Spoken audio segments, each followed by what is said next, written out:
आज हम पढ़ेंगे characteristic of genetic material. Genetic material क्या होता है, उसका कैरेक्टर क्या होगा, उसी के बारे में पढ़ेंगे। उसके बाद फिर हम पढ़ेंगे डीएनए और आरएनए में डिफरेंस क्या है। पहले हम देखेंगे फर्स्ट है जेनेटिक मटेरियल किसे कहेंगे। एक मटेरियल अर्थात जेनेटिक मटेरियल होने के लिए क्या क्या कैरेक्टर चाहिए। फर्स्ट हम सबको पता है मेजरली हम दो चीज को जेनेटिक मटेरियल कहते हैं, एक को डीएनए नहीं तो आरएनए। मैक्सिमम ऑर्गेनिज्म में DNA act as genetic material, लेकिन कुछ वायरस में RNA act as genetic material. अब हम डिस्कस करेंगे जेनेटिक मटेरियल होने का क्या क्या फिजिबल कैरेक्टर है। First one is it should be shows replica, अर्थात ये अपना एक कॉपी बना सके। रिप्लिका मतलब एक copy, same type of xerox type का एक कॉपी बना सके। जैसे कि आप सबको पता होगा डीएनए रेप्लिकेशन से डीएनए बनता है। जैसे कि कुछ वायरस में आरएनए होता है, उनसे क्या होता है आरएनए बनता है, बहुत सारे वायरस बनते हैं। तो ये क्या होता है अपना कॉपी बना सके। Second chemically and structurally stable. Chemically and structurally stable क्या होता है हम यहाँ पर समझाते हैं। दो एक साथ दोनों चीज को हम समझाते हैं। डीएनए वर्सेस आरएनए हम क्या देखते हैं। फर्स्ट हम डिस्कस करेंगे स्ट्रक्चरली। स्ट्रक्चरली क्या होता है, डीएनए में कितना स्ट्रैंड होता है, डबल स्ट्रैंड होता है। डीएनए में दो स्ट्रैंड होता है, आरएनए में सिंगल स्ट्रैंड होता है। इसी को हम कहेंगे स्ट्रक्चरल। स्ट्रक्चरली डीएनए ज्यादा स्टेबल है किसके तुलना में, डीएनए आरएनए के तुलना में ज्यादा स्टेबल है। आरएनए क्या है लेस स्टेबल। क्यों? क्योंकि डीएनए के पास डबल स्ट्रैंडेड है, आरएनए के पास सिंगल स्ट्रैंड है, जिसके कारण RNA is less stable, DNA is more stable. Second factor हम देखेंगे केमिकली। केमिकली हम क्या देखेंगे, केमिकली आरएनए में क्या होता है OH ग्रुप होता है। OH ग्रुप कहाँ होता है, अगर आप देखोगे इस तरफ शुगर होता है, शुगर के सेकेंड पोजीशन पे OH ग्रुप आरएनए में होता है, जबकि डीएनए में ये OH ग्रुप मिलता नहीं है, खाली क्या मिलता है हाइड्रोजन। जब OH ग्रुप आरएनए में प्रेजेंट होता है तब क्या होता है, तब हम देखते हैं ये हाई रिएक्टिव है। क्या है हाई रिएक्टिव है। सेकेंड फैक्टर लेस स्टेबल, जिसके कारण ये लेस स्टेबिलिटी शो करता है। उसी केस में आप डीएनए को देखिए, डीएनए में OH ग्रुप की जगह क्या प्रेजेंट है, ओनली H प्रेजेंट है, जिसके कारण ये मोर स्टेबल। उसके बाद फिर आप केमिकल देखते हैं नाइट्रोजनस बेस के माध्यम से। नाइट्रोजनस बेस क्या होता है, डीएनए में थायमिन प्रेजेंट होता है। थायमिन वो केमिकल स्ट्रक्चर थायमिन का वो ज्यादा स्टेबिलिटी प्रोवाइड करता है। डीएनए में थायमिन के कारण उसको ज्यादा स्टेबिलिटी मिलता है।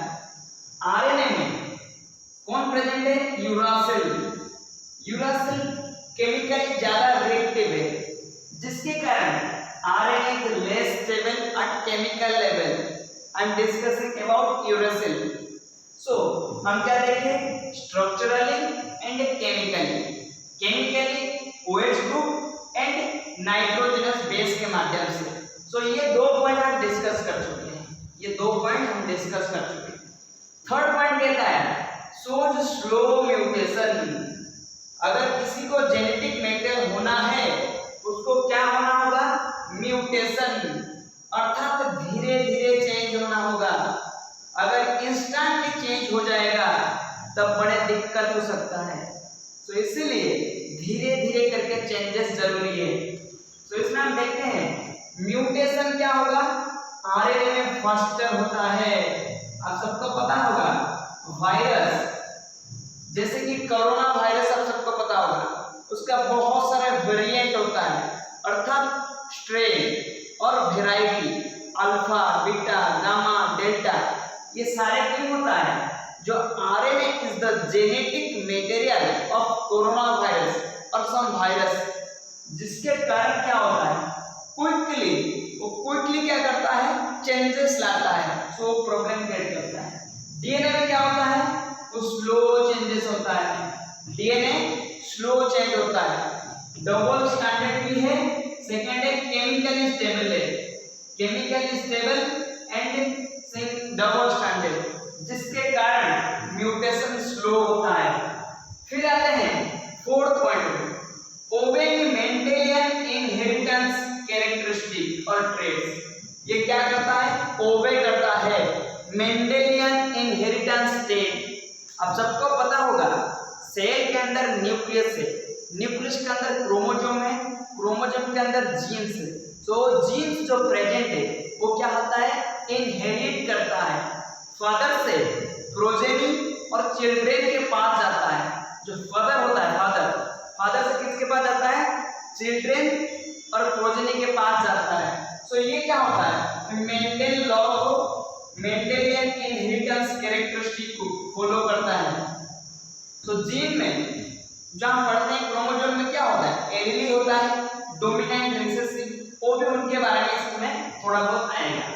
सो ये था 4 पॉइंट जेनेटिक मटेरियल होने के लिए। फिर डीएनए वर्सेस आरएनए में 1, 2, ये 3 पॉइंट हम डिस्कस कर चुके हैं। रेस्ट पॉइंट जो है हम उसको डिस्कस में लेकर। So protein machinery. So protein कहाँ सिंथेसिस होता है, प्रोटीन सिंथेसिस होता है साइटोप्लाज्म में, एंडोप्लाज्मिक रेटिकुलम में।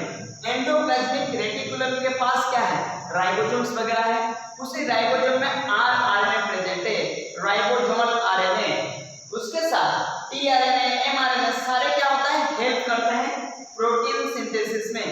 तो प्रोटीन सिंथेसिस मशीनरी कहां पर इवॉल्व हुआ है, आरएनए के पास इवॉल्व हुआ है, नॉट केस ऑफ डीएनए। ये इंपॉर्टेंट पॉइंट है, सारे प्रोटीन मशीनरी कहां डेवलप हुआ है, आरएनए के पास। उसके बाद जेनेटिक मटेरियल। तो डीएनए क्या होता है, मैक्सिमम ऑर्गेनिज्म में जेनेटिक मटेरियल है, जहां की आरएनए कुछ ऑर्गेनिज्म में, जैसे कि एग्जांपल क्या है, वायरस। वायरस में क्या है, एक लिख देते हैं कोरोना वायरस। कोरोना वायरस में क्या है, ये जेनेटिक मटेरियल है।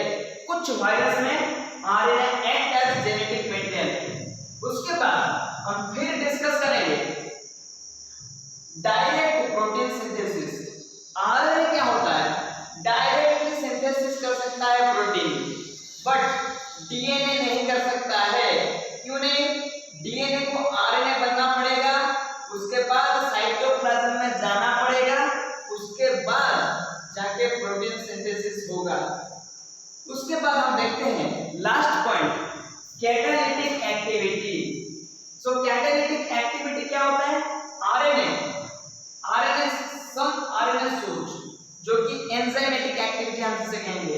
कुछ आरएनए कैटालिटिक एक्टिविटी शो करते हैं, डीएनए शो नहीं करता है। सो ये ओवरऑल डिस्कशन था characteristic of genetic material and DNA versus RNA. I hope आप सबको समझ में आ गया होगा क्या है।